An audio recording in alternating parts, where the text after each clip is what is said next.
What is up, guys? Brian Ellwood. Welcome back to the 12 Houses to Freedom podcast. Hope you guys are doing fantastic today. I've got a guest that you guys are really going to enjoy with us today. A guy that I met in a mastermind years ago called Collective Genius. It was a mastermind for high-level real estate investors. And this guy always just struck me as one of the most intelligent and articulate guys in the group, super successful. I was always picking his brain at dinner and annoying him at midnight when we're trying to leave the restaurant, trying to figure out what postcard he was mailing. But this guy's name is Andy McFarland. He's got a massively successful wholesaling and flipping business based out of Utah. I think he's expanded to several states now. He also does some coaching, and he's doing a live event coming up very soon to teach people his strategies. We'll talk about that at the end. But what's up, Andy? Great to see you, man. And thanks for doing this. Dude, thank you for doing this. And first of all, I should say, you were never annoying with that stuff. And let me tell a little bit of people before I talk about me. Let me talk a little bit about Brian, because you guys probably don't get this a lot. Because I know Brian personally. I've known him for a number of years. He is a super, not only, he's an intelligent guy. Obviously, he's doing a lot of things in his life, but super grateful. Like he's a grateful guy. And before we got in this recording this podcast, we were just catching up for a minute. And he just gave me like this super sincere, genuine compliment that was just so awesome, right? It made me feel so good. And I was grateful he shared that. Like, he's just one of those guys. Brian's a super good guy. He's a giver. He is extremely articulate, all those things he said about me. So I meant tall order, the stuff you're sharing about me. But man, I appreciate you and what you're giving to the world and who you are, like this mindful, present, grateful, complimentary person. So thank you for making the world a better place, man. Sincerely, you're awesome. Likewise, man. And I'll try to keep feeding your ego with more compliments as much as I can now that I know how much you like it. Oh man, it's hard when you hear an intro like that. And I'm like, oh man, I got to bring it down a few notches. But I'll give you a little bit of background on me. Yeah. Tell us a little bit about your story. I'm a normal guy, and I hate wearing socks most of the year. If I can possibly get away with it, I wear sandals. Currently right now, I have a few different businesses. The main business is a wholesaling and house flipping company. Utah, New Mexico, and Indiana are the three states that we work in.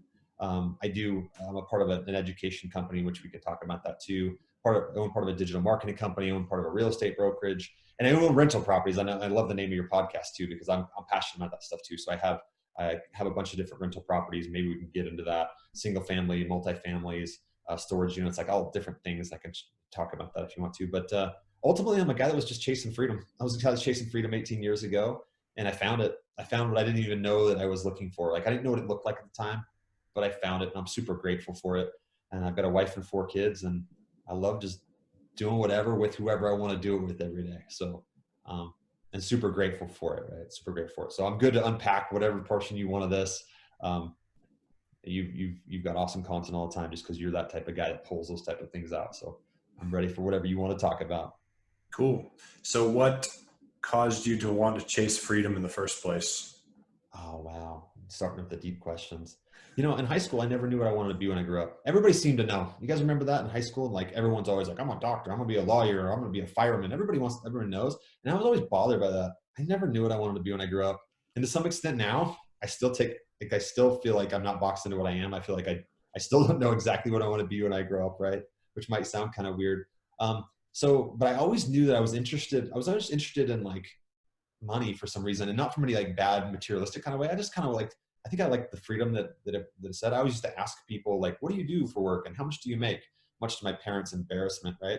But again, I never knew what I wanted to be. And I felt like I always had to be something. I read John Grisham novels, and I thought I wanted to be a lawyer, and because they made money and they seemed to have a good lifestyle.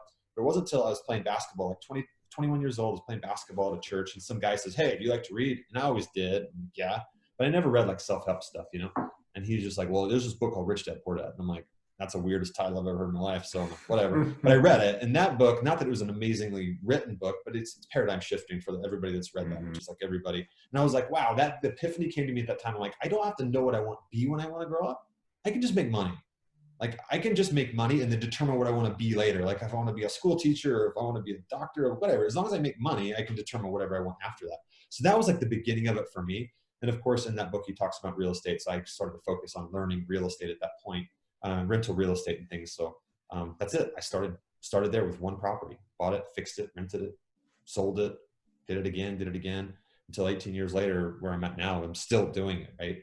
Just kind of in a little different fashion than a lot of people, because I've got a team of people helping me do that. But that was it. I mean, that was, what did I want freedom? I don't know. Why does anybody want freedom? I didn't want anybody telling me where I had to be, or what I had to do, or who I had to do it with. I just wanted freedom. I want to do what I want, not lazy, just pick what I want to do. Right. Yeah. I read the book too and had the same motivation, and I feel like it still drives me today to some degree. What does a day in your life look like now, 18 years later? Like a full day. I mean, some days look different, but most of the time I wake up 8 hours after I go to sleep, and that's important to me. Like, I don't force myself to wake up. When I wake up, typically 8 hours afterwards, I wake up, I pray, and part of that is gratitude for those of you who just meditate and stuff. I read, and the things I read in the morning is I read the scriptures in the morning. I kind of get centered in that kind of truth. I do that for like 30, 45 minutes just every morning. And then I'll eat breakfast with my family and do some, like a little light workout routine, pull-ups, push-ups, something like that. Then I kind of start my day, whatever the to-do list was from the day before, I kind of start to tackle that. That's a normal kind of workish day, but a lot of days it's just, if we're doing other stuff, like going boating with the family or whatever else we're doing, But I always start my days like that. And I typically, I spend a lot of time with my family, like dinner time, we'll be hanging out with my family too. But I'll end my day too with like, what's the stuff for the next day that I want to do? What am I trying to get accomplished? So I guess I'm organized. I've got some to-do lists and stuff too, regardless of what I'm doing. Yeah. So you've delegated a lot, and your business wholesales and flips properties in 3 different states. Is that right? Right. And that is attributed to, that might sound like, look, let me tell you what that's attributed to. That is attributed to like 14 amazing people who do every aspect of the business better than I ever did it. Like, and I'm not saying that to be like in some like humble way. Oh, you're trying. No, like, I am dead serious. Every single position in that company right now, they all do that better than me, and I'm grateful that they do. And that's what it's attributed to. Like, us doing those houses. Like, I spend less time now on any one of those single houses. I mean, back when it was just me, I ran around all the time, 40, 50 hours a week doing everything. I've done every aspect of the business. And right now I spend I spend so much less time. Like, I spend 1/40th of the time I spent before and do over 10 times more. Right. But again, that's not about me being special or good. It's about the people that I've been able to surround myself with who are special and good, and they do that. And I'm super blessed that they, that we're able to align our incentives and they can get what they need out of working within the company. And it's awesome. Right. So a lot of people are stuck in that one-man show, and when you try to tell them to hire and delegate, they always come up with like excuses like, how do you trust anybody? Or, and you seem to have really embraced this, like the E-Myth mentality of just building a machine that works without you. How did you, were you always like that, or did you have some sort of epiphany or a coach, or how did you, like, I guess, accept that reality that if you wanted freedom, you were going to have to do that, and then let go and trust? Do you remember what that was like, going through that shift of giving away power to other people, and how you made that happen?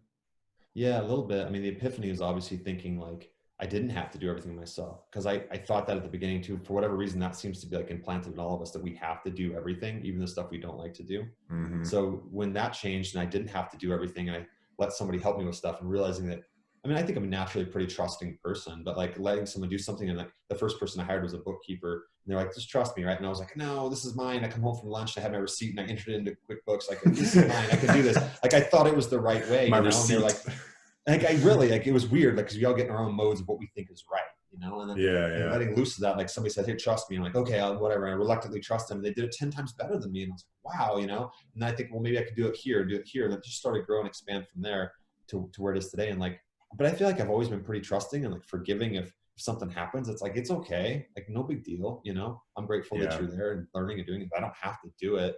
And it hasn't been without its bumps and bruises over the years, but ultimately it's like letting other people help you. And another thing about that too is like me doing everything myself. If I was to do that, not only would I have less time freedom right now and be doing less, but I'd be stealing from each and every person that's ever worked for me over the years. Like those people have a special talent and ability, and they have a need in their life that they're trying to fill or something they're trying to learn at that time. Not that they're going to stay there forever, but like I'll be stealing that from them. Like you mentioned, Brian, that you don't mow your grass anymore. Like somebody else, well, we didn't mention on the podcast, we were talking before. Hope you don't mind me mentioning that, right? No, I don't. But it's like, there are kids that are like, teenage kids or whatever that need the opportunity. That's what they need. Like, that's what they have to give right now. They have time, they have the ability to do that. And like, why are you going to steal that from them, right? Like, let them do it, for heaven's sakes. It's not about you being lazy. It's like that person needs that at this time in their life to learn hard work, to get out there and do it. And they've got the time to do it, and they need the money for it. So my goodness, who am I to steal that work from somebody else because I think I can do it better, or because I'm just too micromanaging to let someone else do it? So I don't know. I've always just been okay with that, with other people helping with things. I'm not like nice. Particular, I guess, And I've been preaching to all of you out there listening for a while about the power of delegation and having an assistant. I have 2 assistants right now. And it's, and even with our private clients that I work with, I get some resistance from people who have paid me for advice. Like that when I'm like, hey, it's time for you to get some help. You obviously have a full-time demanding job, and for, $50 a week, you could hand off like the things that you hate doing or that you're procrastinating or whatever. And a lot of people still resist that, and they don't like the idea of things being out of their control. Yet Andy and I are sitting here, in our homes on a Thursday after lunch, just chilling, and we have total freedom. And I hire people to make that happen. Andy just told you he's got 14 employees. So you have to look for the signs of what is allowing these people to have freedom. And clearly having a delegation mindset and willing to let go and lead people instead of do everything yourself is key to making that happen. Right? Absolutely. Absolutely. And think of it this way too. You're stealing from those people if you're not allowing them to do it. It's not a selfish thing. They need the opportunity to do it. They need it. You don't want to do it. You're sitting there thinking, like, I don't want to do this. Those things you don't want to do, there's somebody that wants to, and they need that opportunity from the income standpoint and the growth standpoint. So don't steal from them. Whoever you are listening to this right now, don't steal from them. Don't steal. I love that. I want to talk a little bit about market selection. Because I want to pull from you as much valuable info as I can in relation to investing in rental properties, because that's what our audience is primarily trying to do. So remind me again the markets that you're active in right now. So I'm active in my house flipping wholesaling company, active in Utah, Albuquerque, New Mexico, and Indianapolis, Indiana. Okay. So those 3 markets. And out of those 3, and a lot of the deals that you wholesale, are they as rentals or flips, or what's like your split? Oh man, of the ones we're rehabbing about 20% of them and just selling them kind of like a retail flip is what I call it. 80% of them are wholesaling, and it's probably mixed between selling to buy and hold investors and people are going to fix it up and sell it. That's probably the majority of the people that are buying our properties. Okay. And I would assume that the more of the buy and hold deals are coming from the indie market just because the prices are cheaper. Is that true? Yeah, that's true. It's probably true in all the markets, but most true with indie. But definitely in Utah and in New Mexico, there's people doing the same thing. But Indianapolis, the numbers from a price standpoint and rent standpoint make sense for rentals. So certainly people buy those as rentals. Got it. And is Indy working out okay for you as a market? Yeah, it's been working out good. Now we're buying and selling stuff there. So a lot of those fees and the profits are dictated by the median house price or the house prices we're buying. So the profit is not as high per deal in that area as some of our other areas, but it works out. It's profitable. Yeah. Got it. And what are the primary marketing channels that you're using to find the deals? Yeah.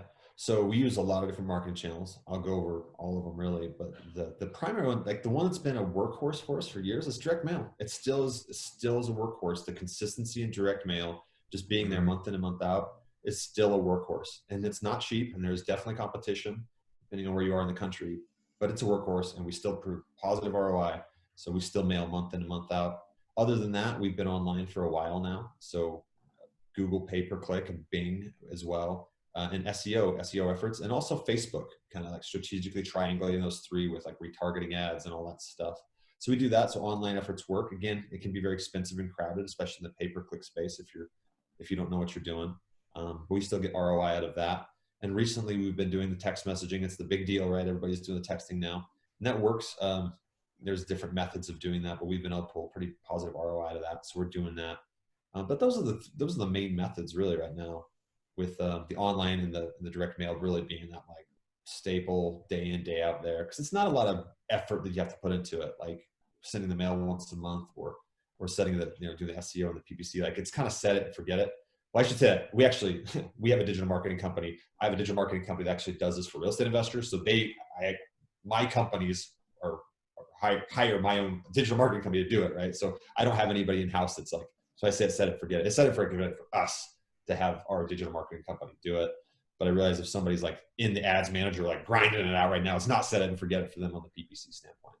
But that stuff just goes, right? And it's just month in and month out, it just does its thing. So. Got it.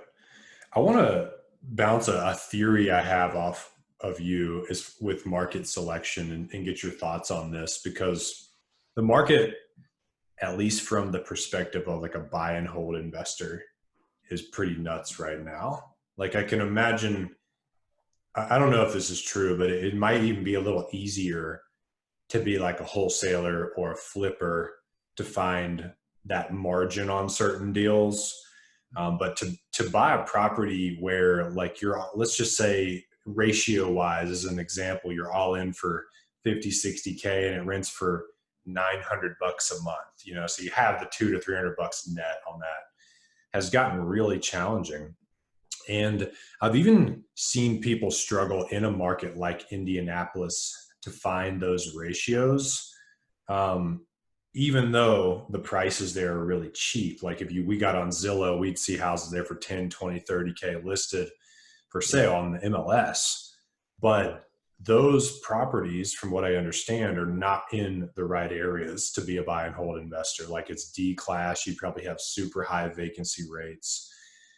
And I've had some of my clients have great success in markets where the price points are also cheap like that, 30, 40K, but the population size is a lot smaller. So the population size is maybe 100,000 people instead of Indy, which is like 800,000 or 900,000. Yeah. Because, and my theory that I'm working on in my head is that, like if a market's huge, then all those cheap properties are going to be in like the worst areas because there's so many different neighborhoods. But if it's a smaller market with a cheaper, like average price point, it's a higher likelihood that you're going to find those houses in like a C or maybe even a B level neighborhood. And so I'm starting to look for markets that have, frankly, like the cheapest A properties, if that makes sense, and then follow that down to like the C's. What are your thoughts on that as like a theory on market selection, as far as like how, to find, where can we go find the easiest to find like cash flow rental properties right now with everything being as crazy as it is? Yeah, and prices are definitely crazy. And even in spots like Indy's like in New Mexico are typically like flat. Like you look at the crash in 08, 09, they didn't boom bust really. They were just like flat. But even those markets that are flat are seeing that. I don't know, it's price appreciation as much as it is like interest rates low and people are, everybody's jumping in the market and supply demand stuff. But I think you're right with that. Like those houses in Indy for like 10, 20 grand. Like when you were saying that, I was just shuddering inside. I'm like, I know what that is. And you do not want to own it. You don't want to own it. Like, because it's management intensive and what you think it's going to be rent wise and your performa is not going to play out. It's just not going to be true. Like, unless you are just like a professional, I don't want to say the word slumlord. So what's another synonym for that? You know what I'm saying, right? Like unless you're good at massaging rent out of people. And I never was, I don't like that type of property either. Like those D grade properties never produce like the performance says they're going to, in my opinion, anyway, right? Maybe I'm just like a bad manager. I just don't want to have to manage people living in those type of units. But I think it's probably right. Like the smaller towns, it's just people make less money and you can get a more of a blue collar, just normal, hardworking guy, not a guy that's trying to skip out on rent or just kind of fool the next landlord. So I think you're probably right. But where to get ROI in rentals, I think it depends on your perspective and what you're trying to do. Like I've stopped trying to squeeze high cap rates out of rentals necessarily. I just look at things and say like, okay, if I can get a good house at a good value, like for me, it's not like, I don't like condos. I don't like 1 bedrooms or 2 bedrooms. I like something where somebody's going to move in there. They're going to live there, and like it's a house that I would live in, right? 3 bed, 2 bath, 2 car garage or more, like something like that in a good little area. And even if you're buying it at the time and the price rent ratio doesn't really make a ton of sense, but I've looked at some of these ones that I looked at the time. I mean, we've had people have the same conversation for the last like 8 years, like, oh, it doesn't make sense. The ratios are off. But what ends up happening is you bought them at that bad ratio 6 years ago, but now the rents have caught up and they're gone past that. So now it looks really good. They're like, oh, Brian, I can't believe you paid X for that. You paid $300,000 for that house. It was only renting for, $1,500. And now it's like, but now it's renting for $2,500 or whatever. And now it makes sense at the price you paid for it. So people are going to keep waiting. So it's that whole adage of like, don't wait to buy real estate and wait. Now with the caveat, like, don't be silly. The real estate always does well over time, but you have to have the staying power. So if you can't stay in that property for 20 years because of cash flow, it's a negative cash flow, you have no cash reserves, you got no business being in that property, you're not going to own it in 20 years from now. You'll wish like, oh, I lost that to foreclosure, right? Don't be that guy. But anything you buy that's like a good house in a good area, that's my mantra anyway. Like I want those type of houses. And then I'll just kind of like try to manage them the best I possibly can. And managing them well too, because like you get those management intensive houses, they turn over, and the turnover is the most expensive part of rentals, right? They turn over and the performance is not as good versus a house. You get a good person in there. It's a good product. They take care of it. They don't move. They stay there for 2-3 years. You can keep bumping the rent a little bit every year, not gouge them. All of a sudden it's like, man, on paper, that house looks a heck of a lot better than the house that you thought you were going to get good margins on, but you had bad tenants and it turned it over every year, So how do you get returns? I think you just be smarter and like, don't try to like swing for the fences and think, because the guys that swing for the fences that look for that like 12 cap, you're like, well, yeah, that 12 cap didn't play out, right? That Performa 12 cap didn't play out, did it? Right?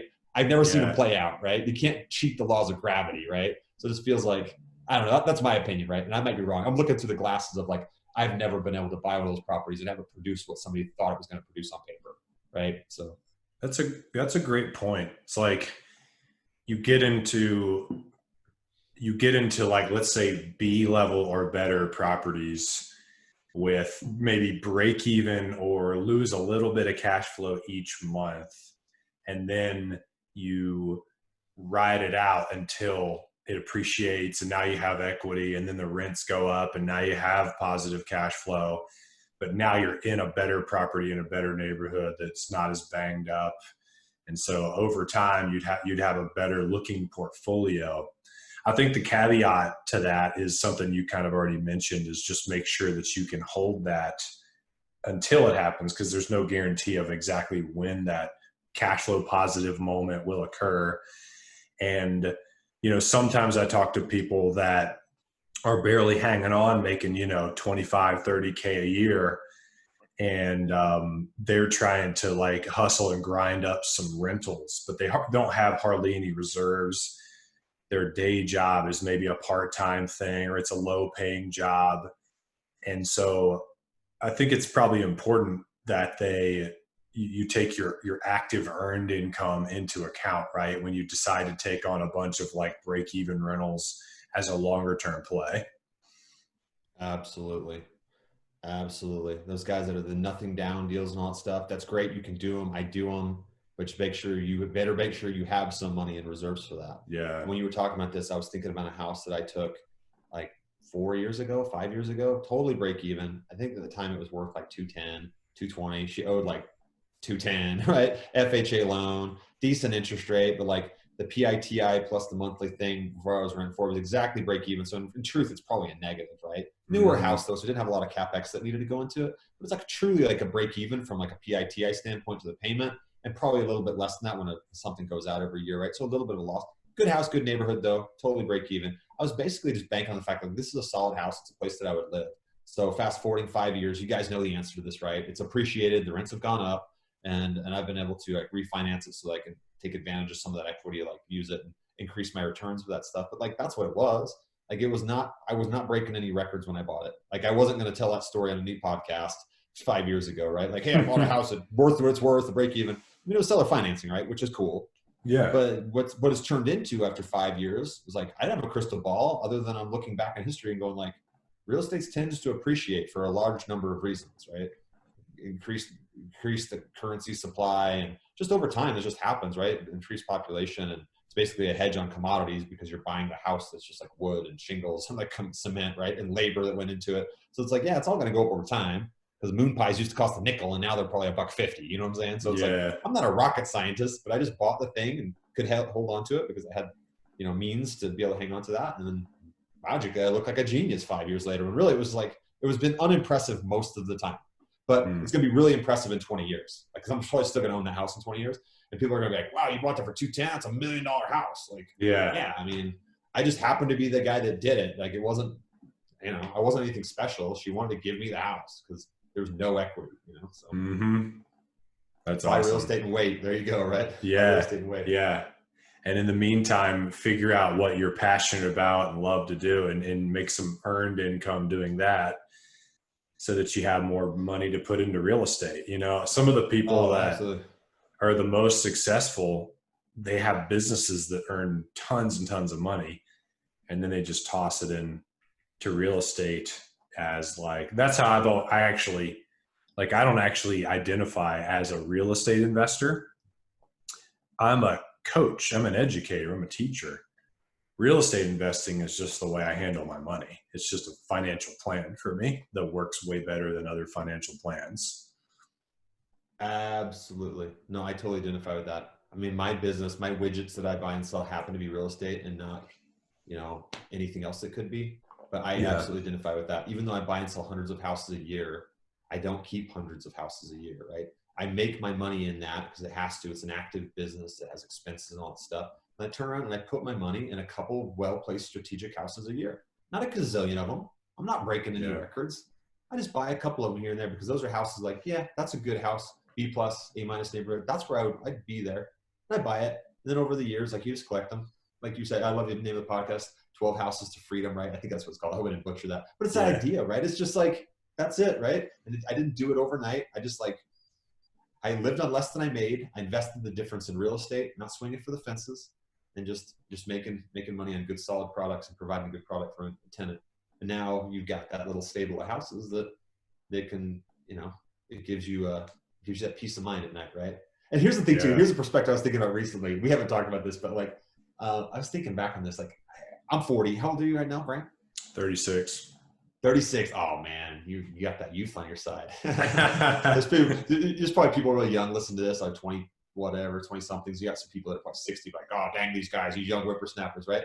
But I realized as I've gone over time, right, in life, I turned 40 this year. Like, time seems to go really fast. It's like a common thing for people. Like, wow, time's flying by, right? So it's so cool that, like, when you're having months and years even fly by, to have like that real estate working on your side. Because the months fly by, like, if months are going to fly by for me right now, right? If I was paying rent on if I was renting right now, it'd be like, man, I just paid my landlord rent, you know, I got to pay him again. But now I'm on the opposite side of the equation. Like, oh yeah, it's the first of the month again. Deposits are coming, you know, that's great. First of the month again, right? Like, it's flying by and it's in my favor. So I love that. I don't love that it flies by because I want to enjoy every moment of life, right? Like, life is precious and time is like the most non-renewable resource we have. And it's like, I want to spend it like with those that I love, right? But when those time does fly by, because it just does naturally, we get busy or whatever, like every month, boom, boom, boom, boom. It's awesome. It's awesome. Yeah, definitely the easiest money I've ever made has been just holding real estate and doing absolutely nothing, you know, just watching it go up. And of course, I was lucky to get started during this bull market, you know, so I started like around 2010. Like, I don't know what it's going to be like when the market corrects, and I don't want to be that person who thinks that, you know, I can't fail or everything I touch turns to gold. But really, in the last 10 years, just owning a bunch of real estate and watching it go up, made a ton of money on paper and done absolutely nothing for that. It's kind of mind blowing how that worked. Yeah, no, that's true. And I lived through that '08 thing too. So I think you were investing at that time, or did you start after that? I was after that. Okay. So just some perspective from that time, like, people, especially guys that like into finances and stuff, like to update their net worth and like to look at all that stuff. Right. So it's like this like alluring thing to try to like say, what's my property worth? Right. And really that number doesn't matter. Like, there's a property that I had pre-crash that I bought on some great terms, owner financing. The tenants were paying like $800 a month. And then '08, '09 crash happened, all stuff. My house went from being worth like $150,000 a year or whatever it was back to being worth 80 when I bought it. And you know what changed? Absolutely nothing. My mindset changed of like, oh, I thought I had 70,000 of extra equity there that I felt poor on paper. But really what happened was like the tenants didn't care. They kept paying $800 a month, right? So it's like when you have rental properties, I try not to get caught in that trap of like, oh, look at my net worth. I went up a ton because this appreciation happened. Like, no, what's real is that I had, houses, and you've had this too, the houses that like you've increased the rent. Like I'm blown away by some of these rents I now. I got a house that I was just renting for like $1,400 that like we put a new tenant in, we're renting it for $1,800, right? Like that's real. That $400 is real and it's going to be real to me every month. But like the other stuff, like the equity in it, like, I mean, I'm not saying equity is not real. I'm just saying like, don't get fascinated by equity, right? Like cash flow is real. Equity is like fickle, So, and even in a downturn though, like if a big recession happens, something happens, like, okay, can you withstand a little bit of a cut in rent? Like, are you still happy? You're not totally over leveraged? Then like, okay, I don't care. I don't have a vanity number of like net worth. Like I'm worth X millions of dollars. I don't care. What's real is like every month, what's real is live on less than you make, invest the difference. And hopefully your passive income is greater than your expenses. Yeah. So, what's real is, do you have the lifestyle that you want on a day-to-day basis? That's real. Yeah. That's real. And not only the lifestyle too, there's something that people don't think about often until you kind of get there. Peace of mind. Do you have the peace of mind that comes with it? Because a lot of times, especially this year, we're talking about the coronavirus and things. There's almost a cash crunch from the start of the year when stuff happened, and revenue stopped happening for certain businesses and stuff. And it's like people that that were leveraged, that didn't have any sort of any sort of reserves, if you will, like they were running scared. They didn't sleep well at night. They didn't have peace of mind. And what's that worth, right? Having some peace of mind. So like I wasn't scared during that. I mean, I was scared for the world and that, like, I didn't want people to suffer and all the things that were happening. So don't think I'm being callous about that. But personally, I was like, I've been in a place where I was living on less than I made. I was being responsible. I didn't have debt, and I had some reserves because I was just, that type of thing. And like, that took a few years to acquire, of course. It's an overnight thing, but I had peace of mind. Like I slept okay. It was okay. I was okay, from that standpoint, I was from that standpoint, from a financial standpoint. That's comforting to hear. I want to talk a little bit about marketing. A lot of the people listening to this, are not necessarily trying to wholesale. There's definitely going to be some wholesalers and flippers. There's always a decent amount, probably 20% of the audience, I'd say at least. But a lot of people are just like, I'd love to just find a deal a month or a deal every 2 months to put into my rental portfolio. And we're seeing it's getting a lot harder to find those deals from wholesalers right now, just because there's tons of competition and those get bid up. And a lot of wholesalers are not offering any kind of inspection period or anything to do due diligence. So it's tricky to follow what I think is like a diligent process to make a good buying decision through the wholesalers in my markets. So I wanted to ask you, like, if someone was going to just find one deal a month or two from a marketing perspective, what should they do? What would be like the easiest little marketing thing to set up to just help them achieve that goal? Do they have time or money or both? I always ask that. They have money, and right? Yeah, they have money. They're willing to invest some money into marketing. Don't want to spend a ton, but they're willing to invest some. And let's say they've got, 4 or 5 hours a week to work on their business. Yeah. So if you've got some money, so there's like the brute force efforts. If you don't have any money, you've got to go out there and like make it happen for you, and the super cheap like cost stuff, but you can put your effort into it. Mm-hmm. Or if you have money, you can do that through other people. It's called hiring them to do that stuff. Or you can just spend the money on like PPC or like a direct mail. So if you do have some money, look, direct mail still works. Direct mail still works. Then don't be silly about it. Just, send stuff that's like, doesn't have to be like phenomenal. Like just send stuff consistently to a list of people who are, it's probably going to work, like an absentee owner list, right? Do that type of thing. That does cost some money though. And you got to send a lot of those now to be able to get the right phone calls coming in, but you'll get some of those. You'll be able to have positive ROI if you want to do that, answer the phone and do that stuff. And if you have like, hey, I don't have a ton of money right now, you can still do driving for dollars. Like if you drive around and find a house, you go find who that person is, and then like go track them down and talk to them and call them, skip trace them or text them or do whatever it takes to get that person, right? And then spend as much time as you possibly can effort on that person. You can still get a deal that way. Or, I mean, it's a low barrier to entry to like text people, right? To find that list. And if you don't, you can do that. It's a cheap way to do it. And you can spend your effort doing it. Or if you have some money, you can pay somebody to then sit in that seat and do it for you, right? So, so if you don't have a lot of money, just get out there and get boots on the ground.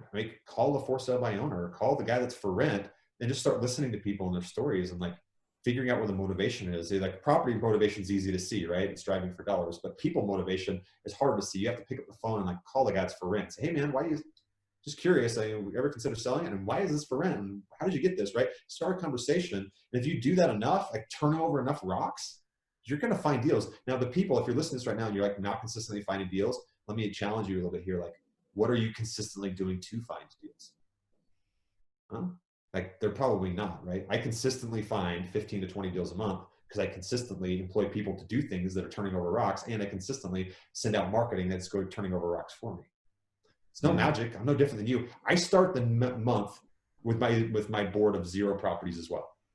Every month I have 0 properties. It's September 1st, like beginning of the day, I got 0 property for September. Go. You know, but we still have stuff going out, obviously, right? So I'm no different than you at the beginning of the month, but I accumulate these properties that I put under contract in the month because we're just consistently doing those type of things, right? So ask yourself, what are you consistently doing? And it's not like you're hearing this podcast and stuff that I'm doing. You can model anyone in your specific area because like some things might not work in your specific area. Because you might be in San Diego or whatever. Like Andy doesn't know what works for me in my area. Great. Find someone in your area that's doing it. Find out what they're doing. That will work. They just do what they're doing. Now, you might find that you're unwilling to do what that successful person is doing. And that's just another question to ask yourself. Do I really care enough to do this? But like, it's not rocket science, right? If you find someone that's successful doing what you want to do in that area, do what they're doing consistently and see if the results are different from you, right? Love it. How many offers do you have to make per month to end up doing 15 to 20 deals?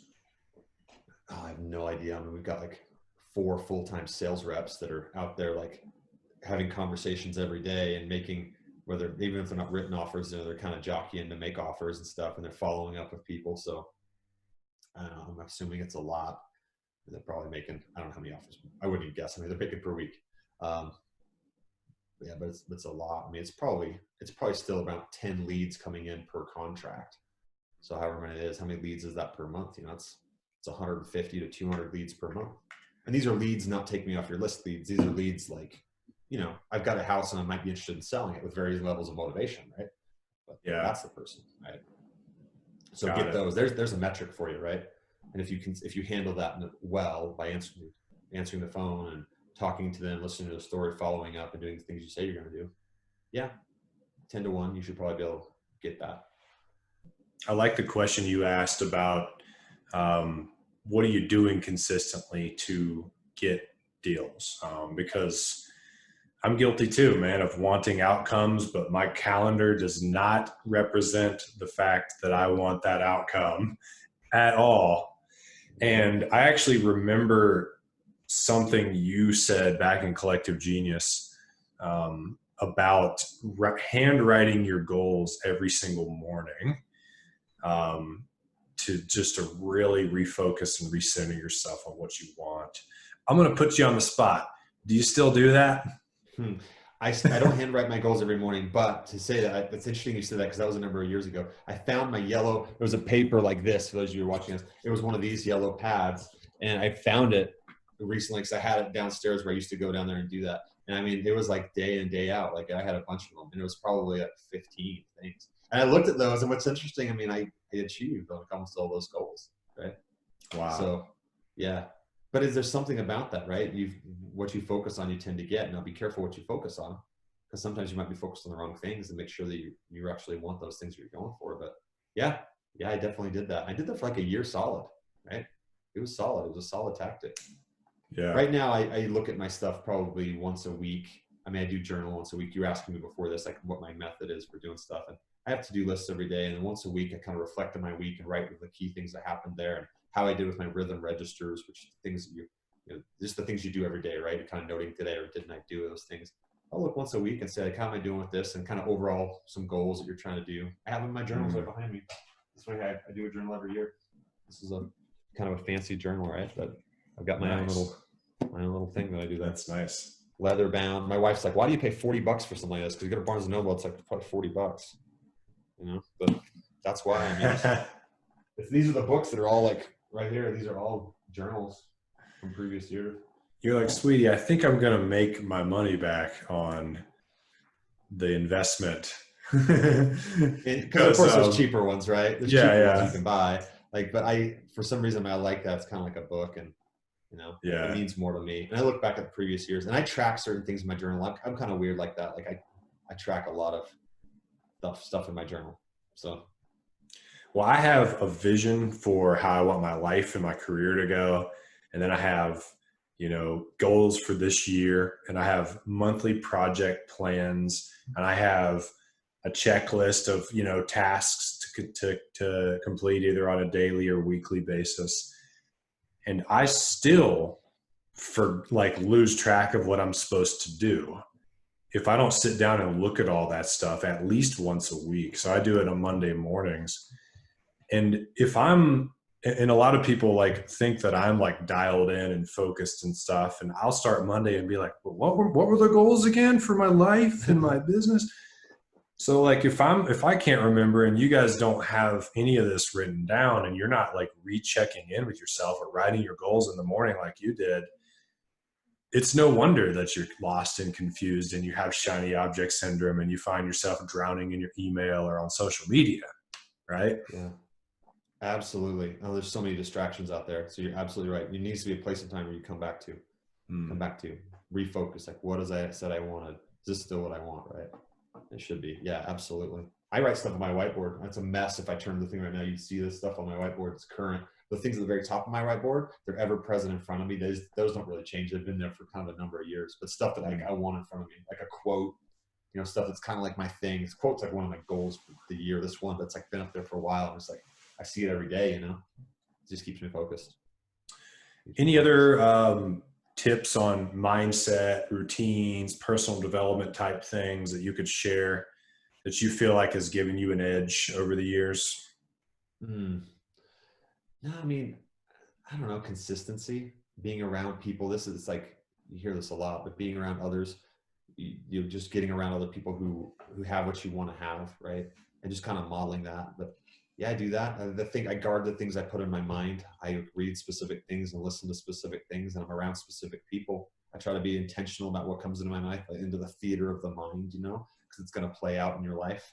So I just try to be intentional about that stuff. Have you read that book, Theater of the Mind? No, is that a thing? It's a book, yeah. Oh, I didn't know. I mean, I know it's what's that called? I forget what it's called, where they mental rehearsal and stuff. It's Dan Kennedy redid this book. I forget what Psycho-cybernetics. Yeah. Psycho-cybernetics. Yeah, it's that kind of stuff, right? Yeah. So I know that stuff works, but no, I didn't know that was a thing. I didn't know that was a thing. So Dan Kennedy owned the rights to that Psycho-Cybernetics book and the foundation when Maxwell Maltz passed away. And then Dan Kennedy sold the rights to this other guy named Matt Fury, who did the intro and some commentary on the book. And then Matt Fury wrote his own book called Theater of the Mind. It's actually on Audible. If you have a subscription, you can get it for $1 credit. You should check it out. It's a very practical way to visualize your goals. And it made a huge difference when I started visualizing every day the outcomes I wanted, even just for 5 minutes. I felt this strange confidence that I'd never had before, because your nervous system can't tell the difference between thinking about something and actually doing it. That's why your mouth tingles when you think about eating a lemon, it's because you're visualizing it, and your physiology responds to it before it happens. Yeah. And so anyways, I recommend that book to a lot of my clients, and I teach them the process of how to set that up. Cool. Theater of the Mind. I'll check that out. That's cool. And the garage door is going up and down, so sorry for the background noise, guys, but I'm not going to edit this out because we're having too much fun. Anything else you want to share, Andy, before we wrap up today? Yeah, I mean, so we've got this event that we've done every year. That's I'd say life-changing is kind of you're like, oh, come on, it's life changing. But this was an event we've done. This will be the 5th year in a row that we do it. And it's just always over delivers. It's always above and beyond. And I've been blessed to be a part of it for 5 years. It's called Flip Hacking Live. The first one was 2016. And we do it every year in October. So this year, I mean, I told you yourself earlier, like, oh, it's a live event. Like, it was supposed to be a live event, but obviously COVID is continuing to be a part of our lives. So we're shifting, we're making it a virtual event. But I don't want anybody to think like, oh, a virtual event, turn my mind off, I'm not interested in this.